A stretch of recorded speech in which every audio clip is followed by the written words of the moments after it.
Alrighty, folks. Come on in, take a seat. We gotta talk. But it's not a bad talk. This is actually a good talk. This is something I should have done a while ago, but we're doing it now. I get a lot of questions about this topic, and we're going to talk about it. I'm going to lay everything out for you guys so that there will be no more confusion in the future. So, what brands do I support, you ask? Well, let's get into it. So, let's start off, because this one's typically pretty easy. Let's start off with the brands that we do support on this channel. The brands that I support on this channel. And just to clarify, this video is not an argument about is licensing good or bad. This video is not me asking you guys what you think about licensing. We've been there, done that. I do not support brands that produce unlicensed products. Plain and simple.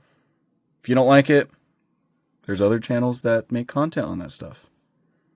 Plenty of other people, great people on YouTube that review that stuff. There's tons of other sources out there for you guys.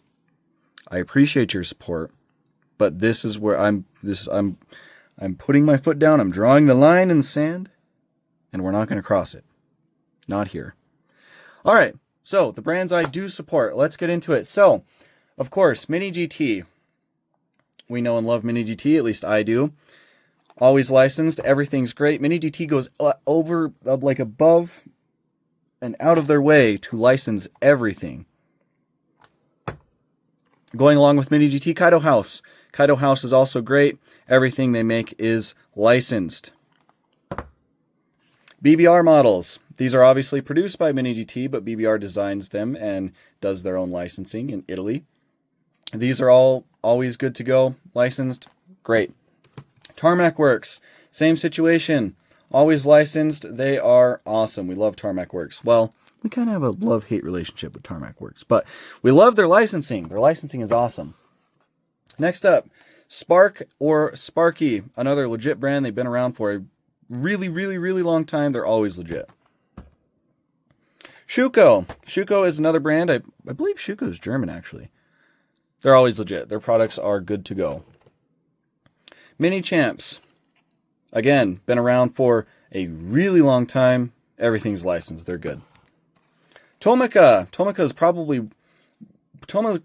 is up there with Mini GT when it comes to licensing and official products. Everything Tomica does is awesome. It doesn't matter what line it is.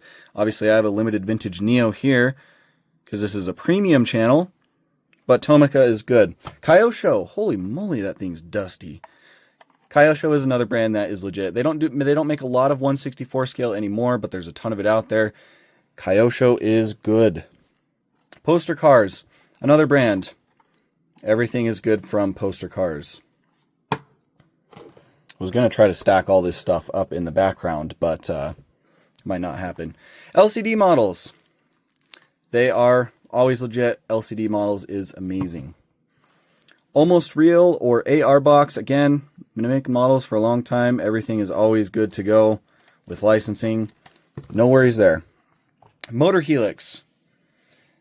Also good to go. This was a brand I actually thought was unlicensed for the longest time, and then I actually dug in and did some research, and Motor Helix has been around for a long time, been making models for a long time. Everything's always been licensed, even their old resin stuff. So no worries with Motor Helix. BMC, same situation. They've been around for a long time. Not as long as some of these other brands, but everything they make is also licensed and legit. We like that. Trends Hobby, a brand new brand, but they have come out bold stating that everything is and will be licensed. I mean, they put the Porsche official licensed product thing and wording on this package like 5 times. I think Trends Hobby is going to be all right. Another new brand, Fiber Run. They have also come out very bold saying that everything will be officially licensed. Cool. Centaria. Centaria is another Italian brand. They make a lot of Ferraris and whatnot. They're good to go. Paris 64 is another brand. All their stuff is officially licensed. unless the company does not exist anymore. There was one that didn't have licensing, but I don't think that car company existed anymore. It was the, I don't even remember what it was now. Anyways, moving on. Hobby Japan. I do not have any Hobby Japans in my collection yet. They are also super legit. Nothing to worry about with them. Ignition Model is another brand. They took a break from 1/64 scale for a long time, but they have always been super legit. No worries there. And that's all I have on my list for the do supports, but there's always new brands popping up. Like there's another brand called Kilo Wheels or Kiloworks. There's actually two brands. I think they're ran by the same company. They're pretty new. They're coming out. They appear to be all licensed. Cool. If they are, and they make some stuff I want, we'll show them off on the channel. And as long as everything's licensed, we'll support them. But this is pretty much the majority of the brands that we do support. There also are some other ones that are more niche, whether they're resin or just like kind of other niche things that kind of pop up once in a while. Like Greenlight Premium is another brand that we will be supporting. Look Smart is doing some 1/64 scale diecast. Those are great. Look Smart is an amazing brand. So yeah, there's stuff like that comes and goes, but for the majority, this is a lot of the stuff that I will support. Also, if you guys watch my news videos, if you see any brand in my news videos from now on out, that is a brand we support. If you don't see a brand in my news videos, that's a brand we do not support. So let's get into some of the brands that we do not support on this channel, that I do not support on this channel. I should stop saying we, because this is me telling you guys what I do and do not like. So I do not support Time Micro for obvious reasons. There are some of these brands that may have done a collaboration with somebody to piggyback off a license occasionally, but for the most part, these brands are just, in my opinion, not good. So Time Micro, HKM, Street Weapon, Micro Turbo, Stance Hunters, and then this one I thought was really funny a while back. A new brand popped up called God Wealth 64. Don't support anything like that. There's countless other brands, and I'm not discriminating because most diecasts are made in China, but a lot of people call them the fly-by-night brands from China, and it's kind of true. But any other painfully obvious unlicensed brand, I will not be supporting on this channel. That's kind of a given. Now, we have to get into the, I don't know if controversial is the right word, because I don't really know that there's any big controversy with these brands, but there's some brands that I've been battling myself with. There's 3 of them. I'm sure you guys can take a few guesses at what they are. So these are brands I do not currently support anymore, but it does have potential to change in the future. We're going to dive into this. I'm going to explain to you guys why I feel this way and why, for the time being, for the foreseeable future, I will not be supporting them. Let's start off with our boy Pop Race. And I just want to preface, these 3 companies make amazing diecasts. Do not get me wrong. It's not because of the quality of the models. This is strictly because of licensing, and that's kind of what this video is about. Pop Race. So, let's start off with our Nissan stuff. I've looked at videos and pictures of maybe not almost every Nissan, but a lot of their Nissan products that Pop Race has released. And I have yet to see Nissan licensing information on any of them. They also do not have the word Nissan listed anywhere on the packaging for these models that I could see. So they don't call their products Nissans. If it's an R32, like a GTR 32 Skyline, whatever, it says that. It does not say Nissan. Mercedes, this one was the most controversial one. The CLK GTRs that they've released have had no licensing information on the packaging, and they also did not include the word Mercedes anywhere on the box or packaging either. So, funny thing, even Felix from Tarmac Works mentioned something about this when the first CLK GTR from Pop Race came out. It was around the same time. Albeit, this was in a very indirect and roundabout way. He didn't specifically call anybody out, but you could kind of tell that he was calling Pop Race out. So I don't know if Felix has any insider information on Pop Race, but I was already pretty sure that these were unlicensed. The next thing, Stinger and Singer Porsches. So these naturally won't have Porsche licensing on them because Porsche is just like Ferrari. They are very hard pressed to license any sort of aftermarket body kit, tuning company, whatever it is for their cars. But these models don't have any indication that they are licensed by the aftermarket companies. So I haven't seen any Stinger or Singer licensing on their stuff. But there is a caveat with this. It might just be because Singer and Stinger don't really have anything for Pop Race to put on the box. Okay, fine. It's a gray area, but it's still a point I want to bring up. Mazda. A lot of their Mazda RX-7s do not have Mazda licensing on the packaging either, and they also don't have the word Mazda on the packaging. Right? So there's quite a few examples. There might be some other stuff as well, but these were some of the main ones I wanted to bring up and point out. I also want to bring up their relationship with XCar Toys. If you guys don't know, XCar Toys is a very large diecast brand in China. They make a ton of models. They've been doing it for quite a while as far as I can see. But most of the models that XCar Toys makes do not seem to be licensed ever, unless it is a Chinese automaker. Sometimes those will be licensed, which I guess kind of makes sense. But I have actually spoken to Pop Race about XCar Toys directly long time ago before I kind of knew that they were making seemingly unlicensed cars. And they said that XCar Toys was their distributor and nothing more. But I'm pretty sure that XCar Toys also makes their packaging. If you look at Pop Race and XCar Toys, their boxes are exactly the same. They even have the same numbering, which makes me think that they're more than just a distributor. Because if we look at something like BBR and Mini GT makes the models and distributes them, but they don't look like Mini GTs in the packaging. So very similar there. We obviously know they distribute their models because Pop Race did tell me that. And I'm also under the impression that XCar Toys makes the Pop Race models as well. It seems apparent they're doing the packaging and the distribution, and they all kind of share like the same number schemes and everything. It also kind of go along that they're making them. But I don't really care about factory sharing because, it happens all the time between brands. The factory sharing doesn't really matter. It comes down to the individual brand, Pop Race, to license the product, regardless of who manufactures it. Right? So there's my qualms with Pop Race. This is the reason I will not support them anymore. Let's move on to Inno64.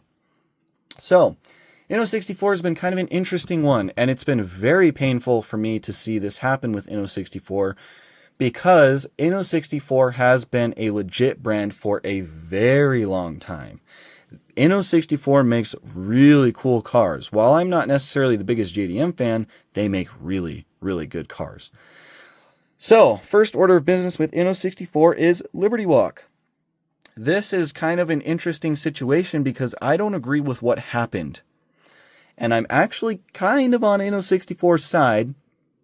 Kind of. We'll get into that in a minute. So, over the past year, Mini GT and Tarmac Works have made deals with Liberty Walk, and now they are the only premium brands that have the Liberty Walk license in 1/64 scale in their respective price range. So Mini GT is kind of around from about $10 to $20 USD. That's Mini GT's price range, and then I think about the $20 to $30 range is where Tarmac Works has the rights.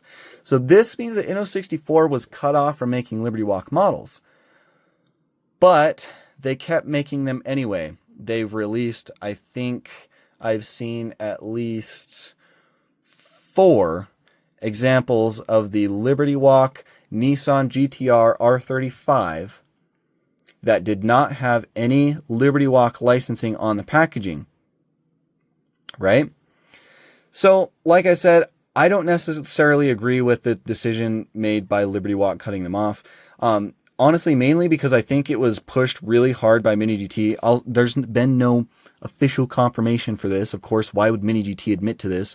But I'm pretty sure Mini GT advocated for Liberty Walk to cut Inno64 off, and I'm pretty sure it's because Mini GT is trying to eliminate competition and have the most amount of market share they can for, of course, Liberty Walk. So, I don't agree with that. But I don't agree that Inno64 should have kept making these models calling them wide body GTR R35s. That's not cool. I don't think Liberty Walk cutting Inno64 off was cool, but I also don't think them making unlicensed products is cool. All right, so in the Liberty Walk situation kind of out of the way, let's move on to Nissan. So this kind of goes along with the Liberty Walk models. The Nissan GTR R35 Liberty Walk models that they've made also do not have Nissan licensing information on the packaging. I was going to let the Liberty Walk thing slide as long as Inno64 didn't keep doing this, but it appears they are now making Nissans that are not Liberty Walk that are also not licensed. I have a few examples of this. The APA Expo Top Secret Nissan Silvia S15 has no licensing information on the packaging for Nissan. Also was the case with the Hong Kong Toy Car Salon Top Secret Nissan GTR R35. In fact, none of their recent Top Secret Nissans have had Nissan licensing on the packaging. And it's even starting to creep over into the stock Nissan models. For example, the Nissan Skyline GTR R34 Z-Tune that they released as an event exclusive at the Thailand Diecast Expo 2025 does not have Nissan licensing on the package. That's a stock Nissan, guys. There's no aftermarket there. That is a stock Nissan. I also want to note that none of these unlicensed Nissan models have had the word Nissan anywhere on the packaging, kind of similar to Pop Race. So yeah, the most recent one, the one that was stock, that R34 Z-Tune, that's kind of the straw that broke my back for that. I was kind of going back and forth on whether I wanted to support them going forward or not. That was they stepped over the line in the sand that we drew earlier.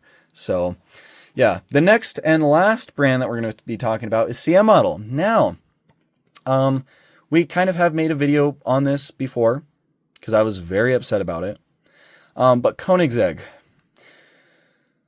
they produced some Koenigsegg Yeskos a while back, and they had no licensing information on the packaging, as well as no mention of the word Koenigsegg on the packaging or anything. They did, however, have Koenigsegg on the base of the car, like the word Koenigsegg on the base of the car, which honestly doesn't really mean anything.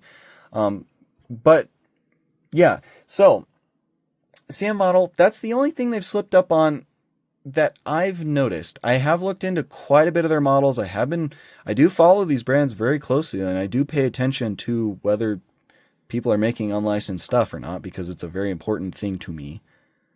But yeah, so Pop Race, Inno, and CM Model, for the time being, not supporting them. However, if they decide to straighten out, I am not opposed to supporting them in the future.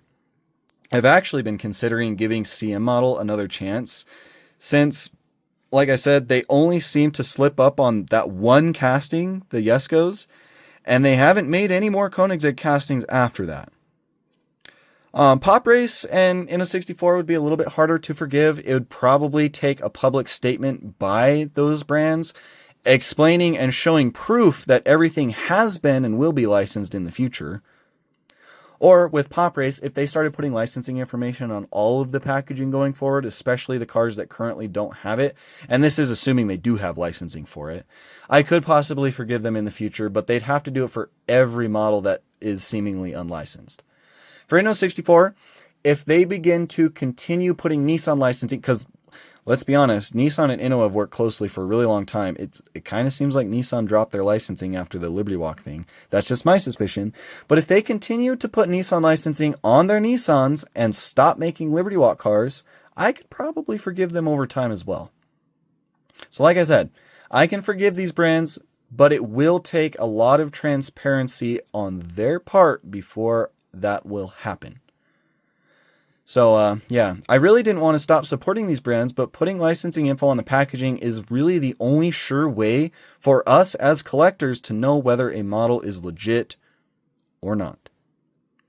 So those are my thoughts, guys. The brands I support, the brands that I obviously don't support and never will, because they're just painfully obviously not licensed.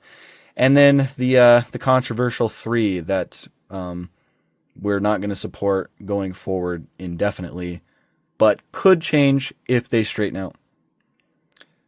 So, like I said at the beginning of the video, this is not like an argument for licensing, whether it's good or bad, whether it matters or doesn't matter, whether you guys prefer it or don't.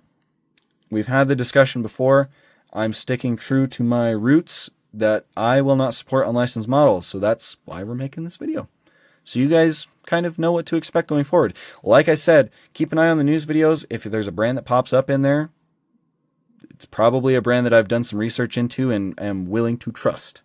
So, and it, like I said, if you don't see a brand in there, pretty likely that we're not going to be supporting them. It's also possible that I forget to put stuff in the news videos. So obviously, if you guys ever have any questions, just ask. I respond to almost every comment on my videos because I love talking with you guys. So like, if you ever have any questions, just ask.